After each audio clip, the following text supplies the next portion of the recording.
솔로몬이 애굽의 왕 바로와 더불어 혼인 관계를 맺어 그의 딸을 맞이하고 다윗성에 데려다가 두고 자기의 왕궁과 여호와의 성전과 예루살렘 주위에 성의 공사가 끝나기를 기다리니라.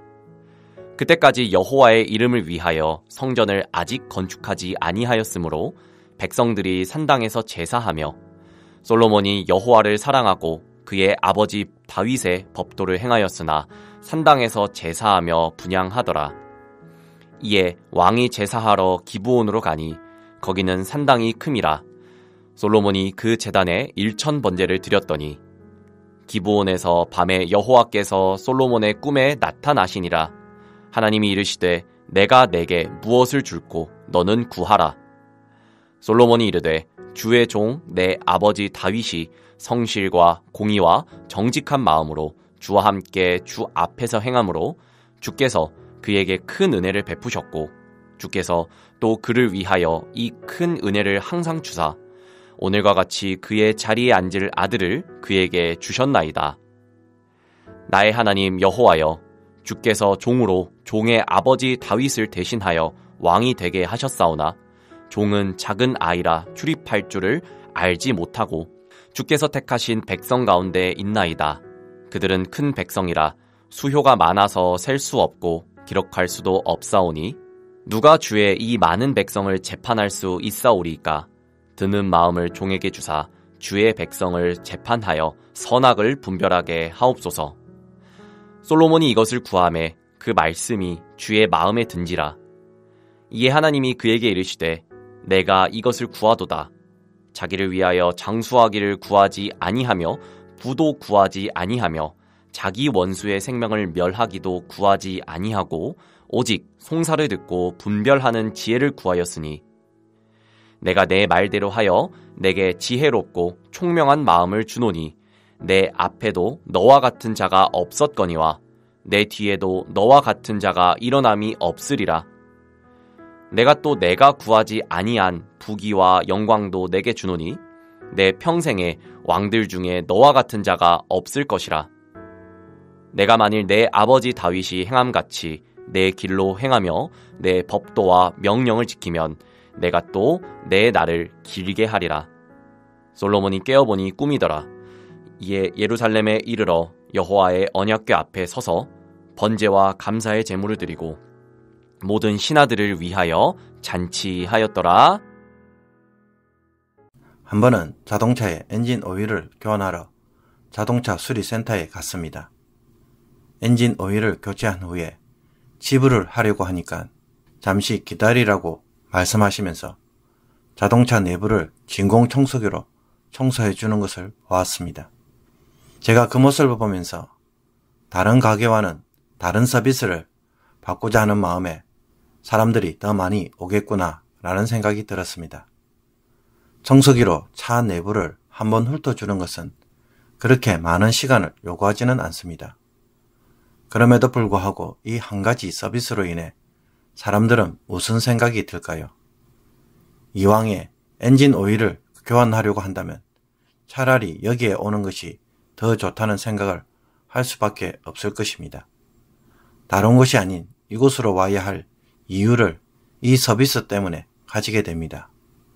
고객을 위하는 마음을 느끼기 때문에 기분이 매우 좋은 것입니다. 오늘 본문에서 하나님도 솔로몬에게 이와 같은 기분을 느끼셨다고 말할 수 있습니다. 3절에서 보듯 솔로몬은 통치 초기에 여호와를 사랑하고 그의 아버지 다윗의 법도를 행하였던 왕이었습니다. 그리고 아직 여호와의 성전이 지어지지 않았기에 하나님을 예배하는 여러 산당 중에 기브온 성당이 제일 커서 그곳에서 1000 번제를 드릴 정도로 하나님을 잘 섬기는 왕이었습니다. 이스라엘이 가나안에 들어온 후에 실로에 언약궤가 있어 그곳에서 예배를 드렸지만 실제로는 이곳뿐만 아니라 여러 산당에서도 하나님께 예배를 드렸습니다. 산당이라는 것은 산 위에 세워진 신전입니다. 히브리어로 바마인데 그 뜻이 높은 곳이라는 의미입니다. 산당은 높은 곳과 푸른 나무 아래 세워졌습니다. 푸른 나무가 키가 크고 가지가 무성하며 오랜 고목으로 신성시하였기 때문입니다. 우리도 어릴 때에 동네 어귀에 크게 자란 나무를 보고 뭐라고 부릅니까? 당상나무라고 불렀습니다. 거꾸로 하면은 산당나무입니다. 그래서 이 나무가 마을을 지켜주는 수호신처럼 받들고 신성시하였습니다. 이곳에서 마을 전체가 제사도 드리고 복도 빌고 했던 것처럼 이스라엘 백성들도 가나안 족속들이 그렇게 하는 것을 보고는 높은 곳과 푸른 나무 아래서 돌제단을 쌓고 하나님에게 예배하였던 것입니다. 그러므로 성전이 지어지기 전까지는 이스라엘의 신앙의 중심지가 바로 산당이었습니다.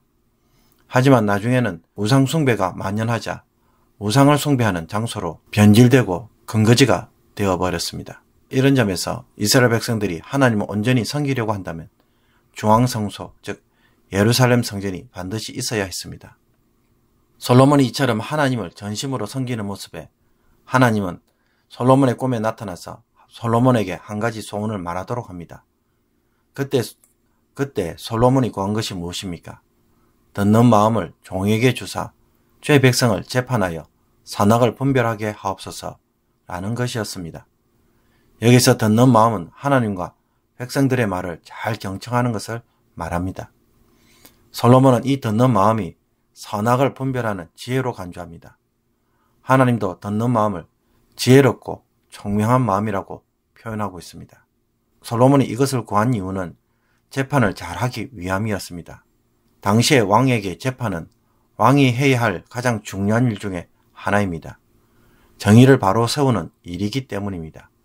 사회 질서를 바로 세워서 모든 백성들이 평안하도록 하는 것이 왕이 해야 할 일이고 이것은 곧 재판을 잘하는 것과 연결이 되어 있는 것입니다. 그렇다면 이것은 일반적으로 모든 왕들이 다 원하는 바이고 당연한 것이 아닐까요? 그러나 솔로몬이 이것을 구하기 전에 말한 것을 보면 솔로몬이 이것을 구하는 이유가 잘 드러납니다. 솔로몬은 다윗 왕을 두고 성실과 공의와 정직한 마음으로 하나님 앞에 행함으로 하나님께 은혜를 받았고 다윗에게 준 큰 은혜로 인해 자신도 왕위에 올랐다는 사실을 고백합니다. 이것은 솔로몬이 대단한 왕이어서 특별해서 세운 것이 아니라 순전히 다윗 왕과 하나님의 은혜로 되었다는 것을 정확하게 이해하고 있음을 보여줍니다. 그렇게 자신은 다윗을 대신하여 왕이 되었지만 작은 아이처럼 부족한 것이 참으로 많다고 고백합니다. 솔로몬은 자신의 능력으로는 다스리지 못하기에 하나님이 주시는 지혜와 총명이 있어야 가능한 일이라고 고백하고 있는 것입니다. 특히 솔로몬은 이스라엘 백성들을 향해 내 백성이라고 말하지 않습니다. 거듭 3번씩이나 주께서 택하신 백성, 주의 이 많은 백성, 주의 백성이라고 말합니다. 이스라엘이 주의 백성이라는 것은 주님이, 즉 하나님이 왕이시라는 사실을 고백하는 말입니다. 솔로몬이 왕이 아니라 하나님이 왕이심을 처음부터 염두에 두고 있습니다. 그래서 이 주의 백성을 하나님 대신에 다스리려고 하니까 너무 부족해서 하나님이 주시는 지혜와 총명으로 하기를 원했던 것입니다.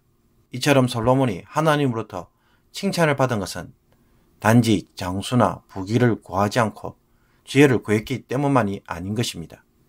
그것보다는 솔로몬도 다윗처럼 자신을 부왕으로 여기고 있었기 때문입니다. 그래서 하나님의 백성을 어떻게 했었든지 하나님 뜻 가운데 제대로 다스리기 위한 간절한 마음이 있음을 보고 여기에 하나님이 크게 기뻐하시는 것입니다. 그러므로 솔로몬은 하나님이 뭘 원하시는지를 아는 왕이었습니다. 시키는 것만 하고 하라는 것만 하며 어쩔 수 없이 율법에 순종하고 왕이기에 자신의 정치적 권력에 집착하는 왕이 아니었습니다. 듣는 마음을 주옵소서. 라는 이 말 한마디 속에는 하나님을 기쁘시게 할 줄 아는 왕이라는 것입니다. 우리가 신앙생활할 때 어떤 분은 그리스도인으로 최소한의 신앙적 의무를 지키는 것에 만족하고 그것만 하시는 분들이 있습니다. 그러나 이와 달리 정말로 어떤 분들은 솔로몬처럼 하나님이 원하시는 것이 무엇인지를 알고 기쁨으로 그것을 자발적으로 행하시는 분들도 있습니다. 하나님은 이런 성도를 솔로몬처럼 정말로 좋아하십니다. 그리고 솔로몬이 구하지 않은 것도 그에게 주시는 것처럼 하나님도 이런 성도를 위해 그 이상으로 사랑하시고 그 이상으로 은혜와 복을 베푸십니다. 그러므로 하나님과 솔로몬 사이의 이런 관계는 정말 우리가 누려야 할 가장 이상적인 모습이 무엇인지를 가르쳐주고 있는 것입니다. 아마 여러분들은 서양 레스토랑을 갔다가 한국 식당으로 가게 되면 가끔 아쉽게 느끼는 것들이 있을 것입니다. 한국 식당에 가면 웨이트레스들이 너무 무뚝뚝하게 서비스한다는 생각을 하였을 것입니다. 그러나 서양 식당을 가게 되면 웨이트레스들이 얼마나 환하게 밝게 웃으면서 봉사를 하는지 나중에 자신도 같이 웃으면서 응답을 할 때가 많습니다. 참 기분이 좋습니다. 팁을 줄만하다고 느낄 때가 많은 것입니다. 사랑하는 성도 여러분, 우리도 기왕에 주를 섬기는 것 솔로몬처럼 이제 하나님의 마음을 알고 하나님이 원하시는 것을 먼저 구하면서 순종하는 생활을 하기를 원합니다. 그래서 솔로몬을 통해 보여주시는 하나님이 기뻐하시고 즐거워하시는 모습을 우리도 한번 볼 수 있기를 원합니다. 오늘 나의 기도 가운데에 나의 필요만 집중할 것이 아니라 하나님이 뭘 기대하시는지도 생각해보고 이것을 간구하며 하루를 보내므로 하나님을 한번 웃게 만드는 그런 날도 한 번쯤 있어야 하지 않겠습니까? 그러면 하나님도 가만히 있지 않으실 것입니다.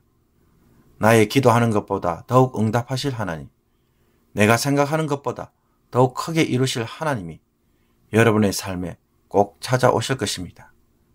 오늘 이 말씀으로 하나님과 더 깊은 관계에 들어가실 수 있기를 주님의 이름으로 축복합니다. 기도드리겠습니다. 사랑의 하나님, 오늘 말씀을 통해 하나님과 나와의 관계가 의무가 아닌 더 깊은 사랑으로 세워지기를 원합니다.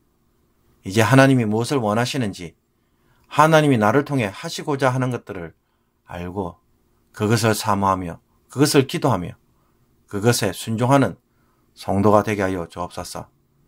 미련한 마음이 마지못해 혹은 두려움으로 신앙생활하지 않기를 원합니다. 솔로몬처럼 하나님을 기쁘시게 하는 자로 오늘부터 살아가게 하여 주옵소서. 주변 사람들과 하나님의 말씀에 귀를 기울임으로 하나님 무엇을 원하는지 그 마음과 의도를 깨달을 수 있는, 그래서 잘 분별할 수 있는 지혜의 마음들을 주의 종들에게 오늘 풍성하게 주옵소서. 예수 그리스도의 이름으로 기도하옵나이다. 아멘.